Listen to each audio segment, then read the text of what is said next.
Imagine this, a scene straight out of an old Hollywood movie, but it's not a movie, it's real life. A ship carrying some of the biggest moguls in showbiz, and among them, the ambitious Hedy Lamarr. She's a woman known for her strong will and the power to control her life and future. As Hedy twinkles her eyes seductively, she captures the attention of a man, a moment that changes her life forever. Lamarr was different. She wasn't just about the glam. Beneath that jet-black bob was a sharp scientific mind. She was curious, questioning and insightful, not like most women of her time. She was hailed as the most beautiful woman in the world, but she was more than just a pretty face. She had everything: beauty, brains, fame, and lots of money. She was a star in Hollywood. But then things went south. What happened? Was it because of things she couldn't control, her own mistakes, or just bad luck? Hedy Lamarr arrived in Hollywood in October 1937, fleeing Vienna, her husband Fritz Mandl and the looming spectre of a German invasion. Taking the train to Paris and then crossing the Channel to England, she discovers that Louis B. Mayer, MGM's head honcho, is in London and searching for talent. Somehow she manages to arrange a meeting with him. He's concerned about the scandal surrounding her appearance in ecstasy, but not blind to her charms. How could he be? So he offered Hedy a standard 6-month contract with MGM at $125 a week, which she flatly rejected. She had her own idea of what she's worth, and she's not going to be pushed around. Facing a tough situation, Hedy had a shift in perspective after chatting with Robert Ritchie, one of Mayer's talent scouts, but things got tricky when the mogul was about to leave for France the next day to catch the superliner Normandy back to the US. Securing a berth involved selling off most of her jewels and pulling a few tricks, since the voyage was fully booked. On board, dressed in a gown by Alex, Hedy wowed her fellow passengers, catching Mayer's attention, and he sweetened the deal to a 7-year contract starting at $550 a week. Now that's the kind of negotiation skills you'd expect from the queen of both beauty and brains.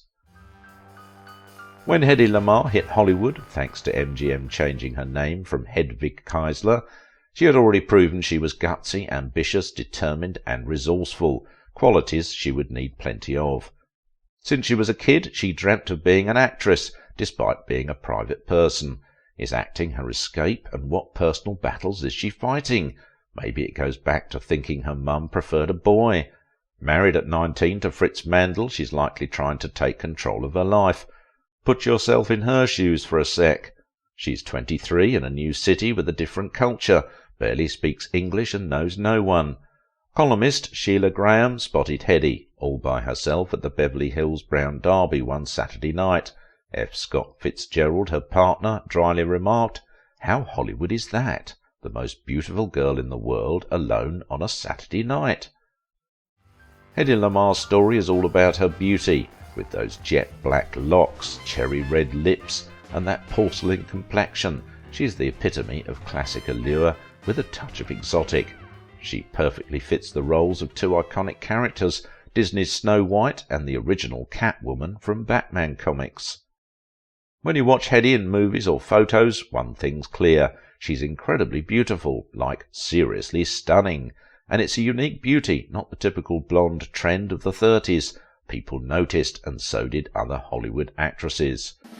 After Algiers hit theatres, everyone rushed to grab some hair dye at the drugstore. Suddenly, all the gals, even big stars like Crawford and Joan Bennett, traded their blondes and browns for that sleek jet-black look.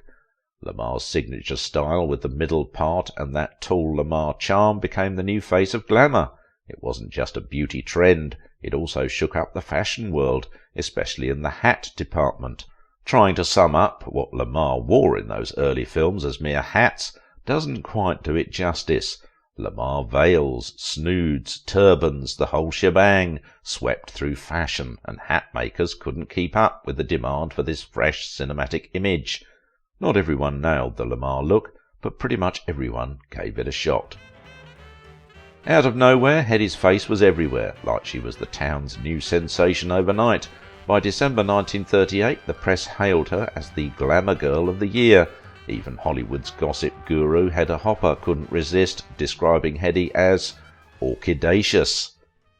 No doubt she looked amazing in photos. In fact, David O. Selznick, the producer of Gone with the Wind, noted in a memo that Hedy's Hollywood stardom was practically built on photography. But here's the catch. The photographers themselves weren't as excited. Hungarian photographer Laszlo Willinger, who snapped shots of Hedy in both Vienna and Hollywood, said, "How do you make Hedy Lamarr sexy? She has nothing to give. It wasn't as simple as showing legs or cleavage. She was not very adept at posing. She felt if she sat there, that was enough. You tried to bring it to some life by changing the lighting, moving in closer to the head, whatever, because nothing changed her face. It never occurred to me that one could wake her up, and nobody ever did."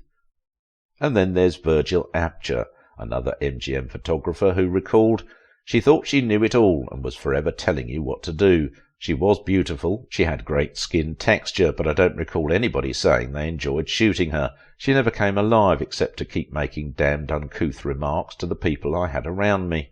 Photographer George Hurrell felt the same way after snapping Hedy's picture shortly after she hit Hollywood. He said, "I didn't get too much out of Hedy because she was so static. Stunning, but it was the nature of her. She was so phlegmatic. She didn't project anything. It was just a mood thing, and she had just one style. It didn't vary particularly. She had a pretty good body, but she wouldn't dress for it. She was always dressing in black. She liked suits. You can't do anything. A woman in a suit is a dead duck." You get a glimpse into Hedy's character and maybe why her career hit a rough patch. On a brighter note, when Clarence Sinclair Bull, head of MGM's photo studio, dropped by for a shoot, she actually whipped up lunch for him. He said, "This is the first time a star's done this for me." And Hedy's like, "Oh, I always fix my lunch by the kitchen sink when I'm alone. It's easier." Hedy Lamarr wasn't just a pretty face. She knew how to use her looks to her advantage. According to June Allison, no doubt about it, she was stunning, and she knew how to give a man that intimate little smile that really got him going. Men flocked to her like bees to honey, and her beauty often overshadowed everything else. The common perception was that she was just there for decoration, meant to be an ornament and not to delve into real acting. Bosley Crowther, the infamous critic from the New York Times, embodied this attitude in his review of Lady of the Tropics, admittedly a lacklustre movie. Now that she has inadvisedly been given an opportunity to act, it is necessary to report that she is essentially one of those museum pieces, like the Mona Lisa, who were more beautiful in repose. But Hedy Lamarr could act, maybe not as dramatic as Betty Davis or Barbara Stanwyck, but watch The Strange Woman, and you'll see a nuanced performance that brings her character Jenny to life. And you won't believe this, she's the brains behind the tech that set the stage for cell networks and Bluetooth. I know, right? She was smart. I think this is the truly mind-blowing thing about Hedy Lamarr. In an era when studios held all the strings and breaking into male-dominated territory was a real battle, brainy women had two strategies in play. First up, there was assimilation. They knew the drill. To make it, you had to keep your brilliance under wraps. It was all about flaunting your pretty face and those long legs. Play the game, and maybe you'd get somewhere. But then there were the fearless few, the mavericks, just like Hedy Lamarr. They said no to conformity and blazed their own trail. Lamarr was one of the select few who gave the status quo the cold shoulder, making a name for themselves in an industry that tried to box them in. In 1940, Adrian, the fashion designer, invites Hedy over for dinner. Also in the mix is George Antheil, a jack of all trades in music and a bit of a gland expert. Hedy's curious about breast enlargement, a suggestion from Louis B. Mayer. Antheil reassures her it's no big deal. As the night winds down, Hedy, leaving ahead of him, scribbles her number on his car window with her lipstick. That's a serious invite. So he invited her for dinner and a chat. Now, as interesting as Hedy's breasts may be, the conversation eventually turned to the possibility of the US getting into the European war. Feeling a sense of duty to help the Allies, Hedy was sure she has something to offer from her days eavesdropping on her ex-husband Fritz Mandel's talks about weapons tech.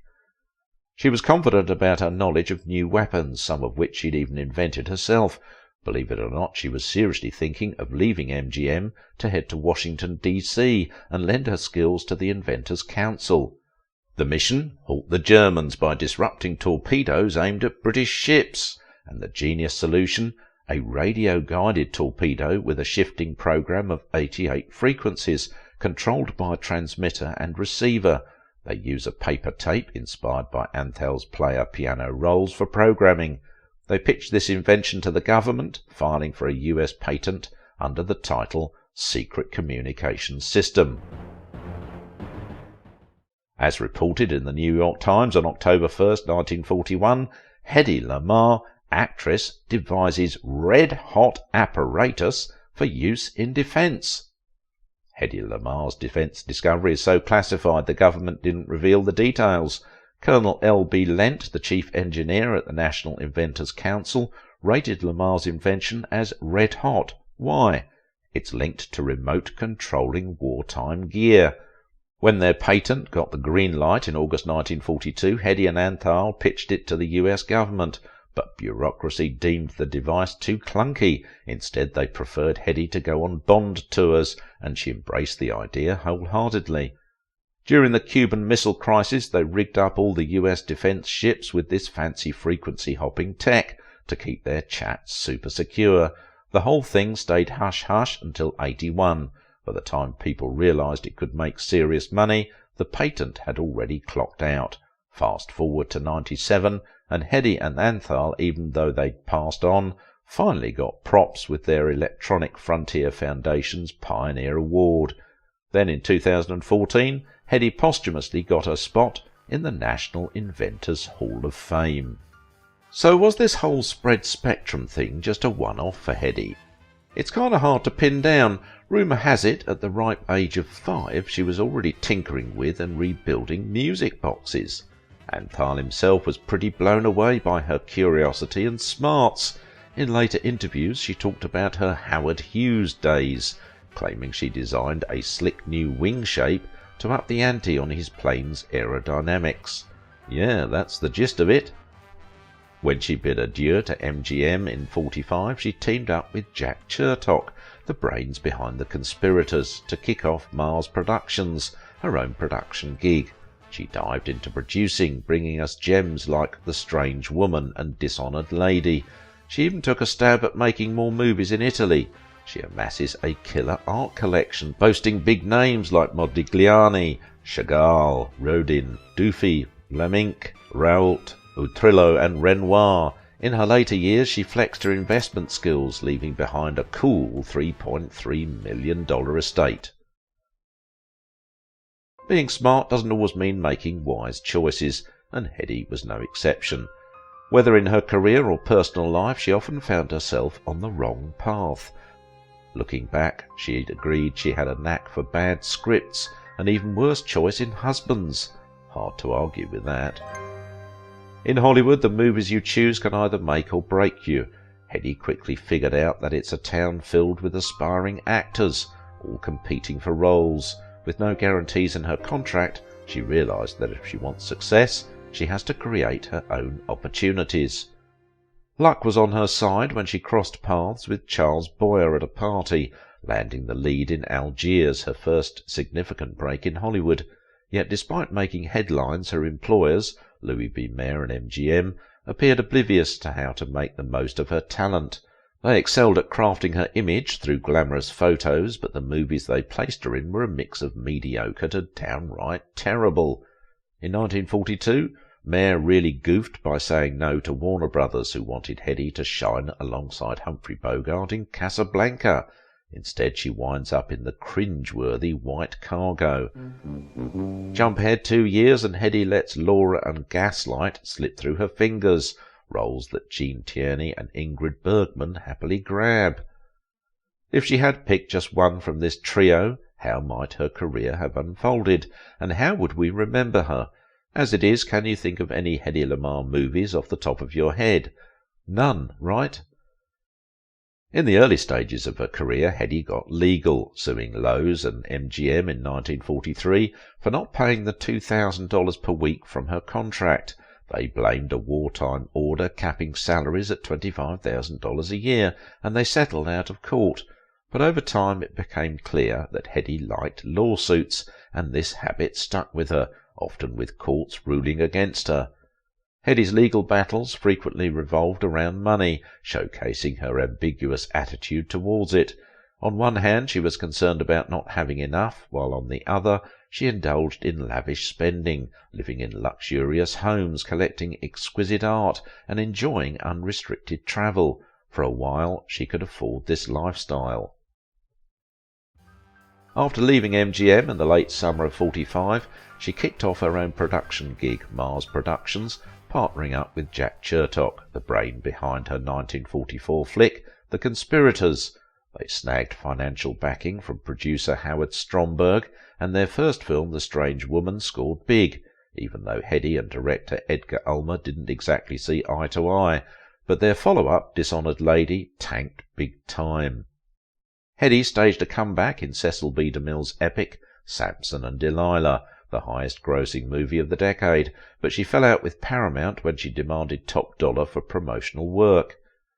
She invested heavily in her own films, leveraging Rome's resources, but it all went downhill. Her projects failed, and she hit a roadblock. She had overextended, spent too much, clashed with too many people, earning a tough-to-work-with reputation, and severed too many ties. In her autobiography, she summed up her take on money. I figured out that I had made and spent some $30 million. I advise everybody not to save. Spend your money. Most people save all their lives and give it to somebody else. Money is to be enjoyed. Her personal life was quite a mess. She had 6 marriages. First to Fritz Mandel, a munitions bigwig, then Gene Markey, a screenwriter, followed by John Loder, an actor. Next was Ernest Stauffer, a nightclub owner, then W. Howard Lee, an oil millionaire, and finally Louis W. Boyce, a lawyer. None of these marriages lasted more than 6 years, and she didn't always make the most of her divorce settlements. Besides all that, she had a fair share of affairs. Unfortunately, such chaos wasn't uncommon for attractive women trying to navigate Hollywood careers. By the mid-1960s, Hedy was struggling to pay the bills and sometimes didn't know where her next meal was coming from. To make quick money, she writes a scandalous autobiography, Ecstasy and Me, but upon reading it, she's shocked by the questionable content and challenges its accuracy in court. Things hit rock bottom when she's charged with shoplifting in 1966 and again in 1991. Luckily, she manages to avoid legal trouble both times. But let's be real here. Hedy Lamarr wasn't a saint. She had a temper, and just ask John Loder, her third husband, about living with her. As she rose to stardom, she earned a reputation, maybe questionable at first, but it became more and more believable, as a true prima donna. But let's not just paint her as a bratty diva getting what she deserves. There were definitely some other factors at play. Begin with her looks. Thinking back on her life, Hedy would say, "My face has been my misfortune. It has attracted 6 unsuccessful marriage partners. It has attracted all the wrong people into my boudoir. My face is a mask I can't remove. I must live with it. I curse it." She's basically the face of all those gorgeous women who got lured into Hollywood, chewed up and spat out. And you know what Avedon said about beauty? It can be a pretty lonely journey. Hedy was definitely a bit of a loner, and you can imagine her good looks and shyness turning into a deadly mix. Back in 1952, actor Farley Granger was at this fancy private party, and he clearly remembers seeing Hedy. She was very shy, very quiet, and very retiring. She just kind of receded almost into the woodwork. She kept very much to herself, you know. For sure, as you dig into Hedy Lamarr's life stories and talk to those who were right there with her, one thing is crystal clear. She was super private. Acting, even though it's a spotlight for the outgoing types, perhaps wasn't her ideal gig. In a piece titled Hedy Lamarr Reveals She'll Retire from Films in the January 24, 1951 edition of the Los Angeles Examiner, gossip guru Luella Parsons dishes a quote from a letter. Dear Luella, to straighten out all various statements about my retiring from the screen, I want you to know it is true for the simple reason that I would like the privilege of a private life. As for marriage, it is the normal desire of any woman, when I find the man I love enough to be my husband and father of my children. Fond love to you, Hedy Lamarr. By the late 1940s and maybe even earlier, the mounting pressure and expectations seemed to take the toll on Hedy's mental well-being. Luella Parsons shared in the strange case of Hedy Lamarr, revealing that, with all the baggage from her past and everything she still clings to in terms of material possessions, Hedy has been teetering on the edge of a nervous breakdown for the past year, and she is still far from well. John Fraser, her former co-star, painted a grim picture of how Hedy's mental state went downhill. In 1952, Hedy was neurotic and completely unable to communicate socially. In company, she was unaware of anyone but herself. Her need to be the centre of attention meant that whenever she appeared in public, she launched into a meaningless monologue. She was accompanied by her PA, Frankie Dawson, and sometimes by her psychiatrist, who wasn't doing her much good. From the mid-1950s to the early 1970s, Hedy turned to a New York doctor named Max Jacobson, nicknamed Miracle Max and Dr. Feelgood. He'd come to New York from Berlin and built a clientele that included Hollywood royalty: Lauren Bacall, Ingrid Bergman, Humphrey Bogart, Yul Brynner, Montgomery Clift, Cecil B. DeMille, Marlene Dietrich, Judy Garland, Liza Minnelli, Marilyn Monroe, David O. Selznick, Elizabeth Taylor, and Billy Wilder. Jacobson was known for his miracle tissue regenerator shots, a mix of amphetamines, animal hormones, bone marrow, enzymes, human placenta, painkillers, steroids, and multivitamins. In December 1958, things took a harsh turn for Hedy. Her 11-year-old son Anthony got hit by a car while riding his bike, suffering serious injuries. This shock understandably led to erratic behaviour. To complicate matters, as her looks faded in the 1960s, she opted for some unfortunate cosmetic surgery, making her hesitant to show her face in public. She got a lot of attention and took advantage of since she hit puberty. Despite being really smart, she lacked wisdom. Hollywood isn't the place to learn about values like kindness and acceptance. She was thrown into the spotlight way too early, used by lovers and producers who only cared about her beauty. As she got older, they moved on. Having too much beauty and money is definitely more of a curse than a blessing. Earlier I mentioned how tough it was for smart women in Hollywood, but there's another thing that really got me thinking about the golden age. Check out this deep dive where I spill the beans on how Betty Davis worked her magic to get what she wanted from men. Let me tell you, it's a real game changer.